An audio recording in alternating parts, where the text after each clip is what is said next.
بسم اللہ الرحمن الرحیم۔ حضرت قتادہ رضی اللہ تعالیٰ عنہ فرماتے ہیں کہ موسیٰ علیہ السلام نے فرمایا، اے پروردگار، میں ان تختیوں میں ایک ایسی امت کا تذکرہ پاتا ہوں جو بہترین امت ہے اور لوگوں کے لیے پیدا کی گئی ہے، وہ نیکی کا حکم کرتی اور برائی سے روکتی ہیں۔ اے میرے رب، اس کو میری امت بنا دے۔ اللہ تعالیٰ نے ارشاد فرمایا کہ یہ تو میرے آخری نبی محمد صلی اللہ علیہ وسلم کی امت ہے۔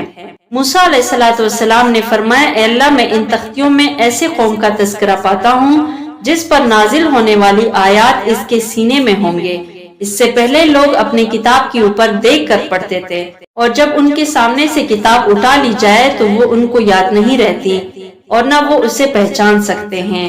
اور اس امت کے لوگوں کو اتنا غضب کا حافظہ عطا کیا ہے کہ پہلے کسی امت کو اتنا حافظہ نہیں ملا۔ موسیٰ علیہ السلام نے عرض کیا کہ یا اللہ، اس امت کو میری امت بنا دے۔ اللہ نے ارشاد فرمایا کہ یہ تو احمد صلی اللہ علیہ وسلم کی امت ہے۔ حضرت موسیٰ علیہ السلام نے عرض کیا کہ مولا کریم، ان تختیوں میں ایسے امت کا ذکر ہے جو پہلے کتب اور بعد والی کتاب پر ایمان لائیں گے اور گمراہی کے خلاف جہاد کریں گے، حتیٰ کہ کانے دجال کے ساتھ قتال کریں گے۔ اے اللہ، اس سے میری امت بنا دے۔ اللہ نے فرمایا کہ یہ جناب احمد صلی اللہ علیہ وسلم کی امت ہے۔ حضرت موسیٰ علیہ السلام نے عرض کی، یا اللہ، میں تختیوں میں ایک ایسی امت کا تذکرہ پاتا ہوں کہ وہ اپنے صدقات خود کھائیں گے اور ان پر اجر بھی پائیں گے۔ ان سے پہلے لوگوں میں اس طرح نہیں ہوتا تھا، بلکہ وہ لوگ جو صدقہ کرتے وہ قبول ہو جاتا۔ تو اس کی علامت یہ ہوتی کہ آسمان سے آگ نازل ہوتی تھی اور وہ اس صدقے کو کھا جاتی، اور اگر اس صدقہ کو آگ نہ جلاتی تو مطلب یہ ہوتا کہ وہ صدقہ بارگاہ الہی میں قبول نہیں ہوا، اور اس صدقے کو درندے پرندے کھا جاتے، اور اس امت کی اغنیاء سے وصول کیا جائے گا اور امت کے فقراء لوگوں تک پہنچایا جائے گا۔ موسیٰ علیہ السلام نے عرض کی کہ یا اللہ، اسے میری امت بنا دے۔ تو اللہ تعالیٰ نے ارشاد فرمایا کہ یہ تو امت احمد صلی اللہ علیہ وسلم کی امت ہے۔ حضرت موسیٰ علیہ السلام نے عرض کی، یا اللہ، ان تختیوں میں ایسی امت کا ذکر ہے کہ وہ لوگ اگر نیکی کرنے کا ارادہ کریں گے اور اس کو کر نہ سکیں گے تو ان کی کھاتا میں ایک نیکی درج کر دی جائے گی، اور اگر وہ نیکی کر لیں گے تو ایک کے بدلے 10 نیکیوں سے لے کر 700 تک لکھ دی جائے گی۔ یا اللہ، ان کو میری امت بنا دے۔ اللہ تعالیٰ نے ارشاد فرمایا کہ یہ امت جناب محمد صلی اللہ علیہ وسلم کی امت ہے۔ موسیٰ علیہ السلام نے پھر عرض کیا، یا اللہ، ان میں ایسے لوگوں کا بھی ذکر ہے کہ یہ لوگ جن کے لیے سفارش کریں گے تو ان کے حق میں ان کی سفارش قبول ہوگی۔ یا اللہ، ان کو میری امت بنا دے۔ اللہ نے ارشاد فرمایا کہ یہ بھی جناب احمد صلی اللہ علیہ وسلم کی امت ہے۔ حضرت قتادہ رضی اللہ تعالیٰ عنہ فرماتے ہیں کہ ہمیں ذکر کیا گیا کہ حضرت موسیٰ علیہ السلام نے تختیاں پھینک دیں اور کہا کہ یا اللہ، مجھے اس امت سے کر دے۔ حضرت مغیرہ بن شعبہ سے روایت ہے کہ نبی کریم صلی اللہ علیہ وسلم نے منبر پر بیان فرمایا کہ حضرت موسیٰ علیہ السلام نے اپنے رب سے سوال کیا کہ جنت والوں میں سب سے کم درجے والا کون ہے؟ فرمایا کہ جو اہل جنت کی جنت میں داخل ہونے کے بعد آئے گا۔ تو اس سے اللہ تعالیٰ فرمائے گا کہ جنت میں داخل ہو جا، تو وہ کہے گا کہ میں جنت میں کیسے داخل ہو جاؤں، جبکہ لوگوں نے اپنی اپنی جگہ لے لی ہیں اور اپنے عطیات وصول کر لیے ہیں۔ اس سے کہا جائے گا کہ کیا تجھے پسند ہے کہ تجھے دنیا کے بادشاہ جیسے نعمتیں مل جائیں؟ وہ کہے گا، اے اللہ، مجھے اور کیا چاہیے؟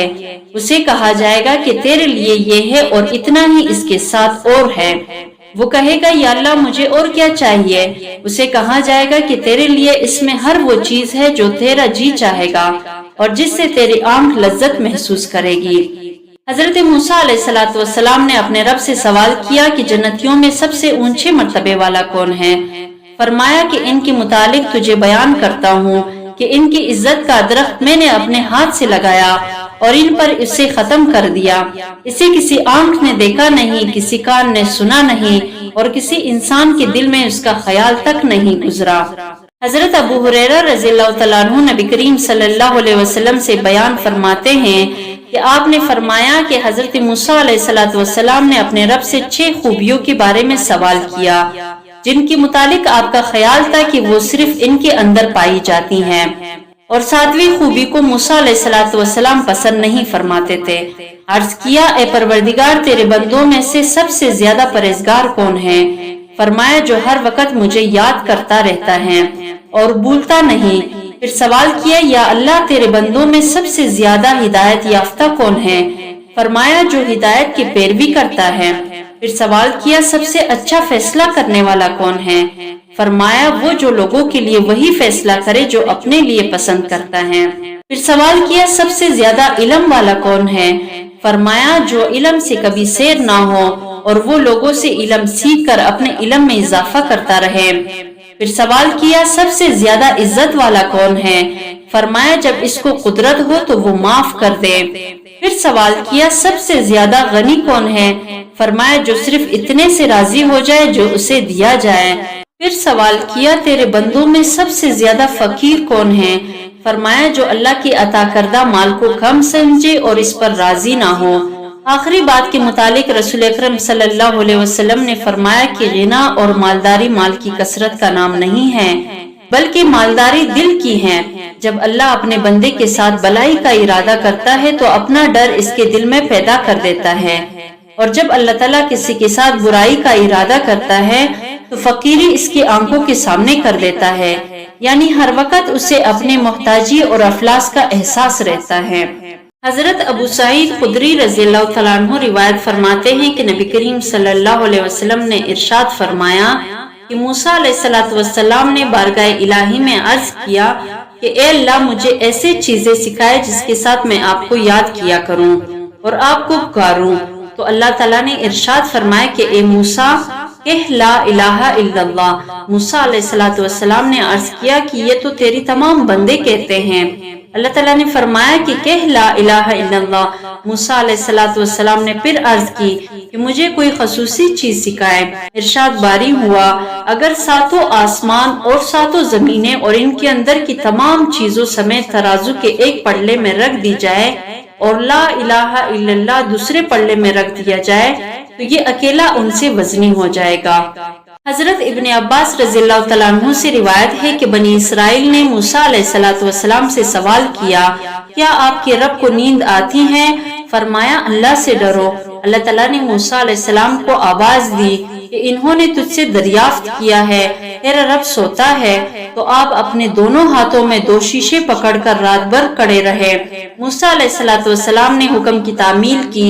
جب رات کا 1/3 حصہ گزرا تو ان کو اونگ آئی اور آپ گھٹنوں کے بل گر پڑے، پھر ہوش میں آئے تو ان کو مضبوطی سے تام لیا، اور جب رات کا آخری حصہ ہوا تو آپ کو پھر اونگ آئی اور وہ دونوں شیشے گر کر ٹوٹ گئے۔ اللہ تعالیٰ نے ارشاد فرمایا کہ اگر میں سوتا تو یہ آسمان اور زمین گر کر تباہ ہو جائے جیسے یہ شیشے تیرے ہاتھ سے گر کر ٹوٹ گئے ہیں۔ حضرت ابن عباس رضی اللہ تعالیٰ عنہ سے روایت ہے کہ جب موسیٰ علیہ السلام بنی اسرائیل کے پاس تختیہ تورات کے لائے تو ان کو اسے قبول کرنے اور پختہ عزم و قوت کے ساتھ پکڑنے کا حکم دیا۔ تو بنی اسرائیل کہنے لگے کہ ان تختیوں کو ہمارے سامنے پھیلا دے، اگر ان کے احکامات آسان ہوئے تو ہم ان کو قبول کر لیں گے۔ حضرت موسیٰ علیہ السلام نے ان سے فرمایا کہ جو کچھ بھی اس میں ہے اس کو قبول کرو، مگر ان لوگوں نے اپنی بات بار بار دہرائی اور ضد کرنے لگے۔ تو اللہ تعالیٰ نے فرشتوں کو حکم دیا کہ ان کے سروں پر پہاڑ کو کھڑا کرو، تو انہوں نے ان کے سروں پر پہاڑ کو بلند کر دیا یہاں تک کہ وہ ان کے سروں پر منڈلانے لگا، اور ان کو ایسے معلوم ہونے لگا کہ ابھی ہمارے سروں پر گر پڑے گا، اور ان کو کہا گیا کہ اگر ان احکام کو قبول کرو گے تو ٹھیک ہے، ورنہ اس کو تمہارے سروں پر گرا دیا جائے گا۔ تو ان لوگوں نے ان احکام کو قبول کر لیا۔ ان کو سجدہ کا حکم دیا گیا تو انہوں نے سجدہ کیا اور آنکھوں کی کونوں سے پہاڑ کو دیکھنے لگے، اور آج تک یہودیوں کا یہ طریقہ بن گیا ہے، اور کہتے ہیں کہ کوئی سجدہ اس سجدے سے زیادہ عظمت اور فضیلت والا نہیں جس نے ہم سے عذاب کو دور کر دیا۔ ابو بکر بن عبداللہ فرماتے ہیں کہ جب موسیٰ علیہ السلام نے تورات کھول کر بنی اسرائیل کے لوگوں کو سنائی تو زمین پر کوئی پتھر، پہاڑ اور درخت باقی نہ رہا، مگر وہ سب حرکت کرنے لگے۔ تو روئی زمین پر کوئی یہودی چھوٹا یا بڑا نہیں کہ اس پر تورات پڑھی جائے، مگر وہ اس کے رعب سے حرکت کرنے لگتا ہے اور اپنا سر جھکا دیتا ہے۔ اللہ تعالیٰ نے فرمایا ثم تولیتم، اس کے بعد تم نے اعراض کیا، یعنی تم نے باوجود ایک عظیم مشاہدے کے اور عظیم وعدے کے اس وعدے کو توڑ دیا۔ اگر تم پر اللہ تعالیٰ کا فضل اور رحمت نہ ہوتی کہ اس نے تمہارے پاس رسول بھیجے اور اپنے کتابیں نازل فرمائی تو تم نقصان اٹھانے والوں میں سے ہوتے۔